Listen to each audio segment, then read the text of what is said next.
అమ్మా నేను ఈ పాతపట్నం వచ్చానమ్మా నిన్ననే. పక్కన ఎవరు లేరు కదా? లేరు లేరు లేరు లేరు. అదే సార్ విజయవాడ ఆగాను సార్, కాఫీ దిగారు. ఏంటి అప్పన్నా ఇందాక ఫోన్ అది ఏంటి నాకు అర్థం కలదు, ఒకసారి నాకు చెప్పు క్లారిటీగా. అమ్మా నిన్న నేను దోసం దగ్గరికి వెళ్ళానమ్మా.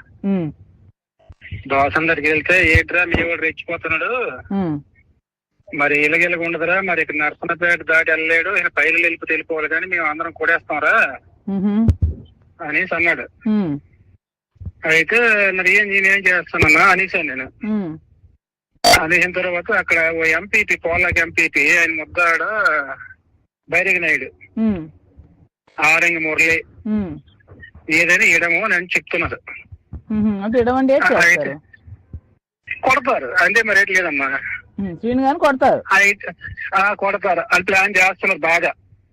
మొన్న గతసారి ఒకలాగా ఉండేది, ఇప్పుడు ఒకలాగా ఉంది. అయితే నేను అన్నాను ఏంటి అన్నయ్య ఇప్పుడు కరెక్ట్ కాదు, ఈ రోజు గొడవ వచ్చింది తిలక్ బ్యాచ్ వాళ్ళే కదా అన్నాను నేను.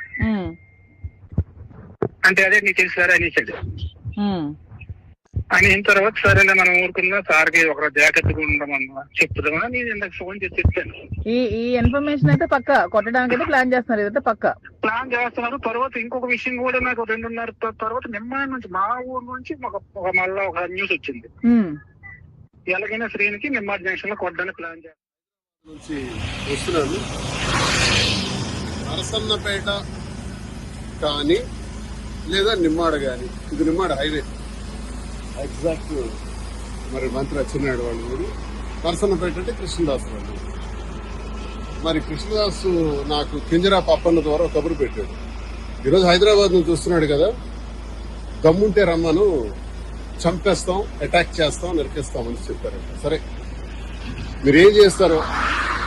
నేను ఈరోజు ఇదిగో నిమ్మాడ జంక్షన్ లో మించుమించు 11:30 అవుతుంది, మరికొద్ది దూరంలోనే టెక్కలు ఉంది, వెళ్తున్నాను. ఒకవేళ చంపాలి, నరకాలి లేదా అటాక్ చేసి కొట్టేయాలి అనుకుంటే ఐఎమ్ రెడీ. నేనేం తప్పు చేశాను? ప్రజల అభిప్రాయాన్ని మీకు ప్రశ్నించాను. వీళ్ళు ఉచ్చ రాజకీయాల్ని బయటపెట్టారు. మీరు దౌర్భాగ్యమైనటువంటి మీ సో మొత్తానికి దువ్వాడ శ్రీనివాస్పై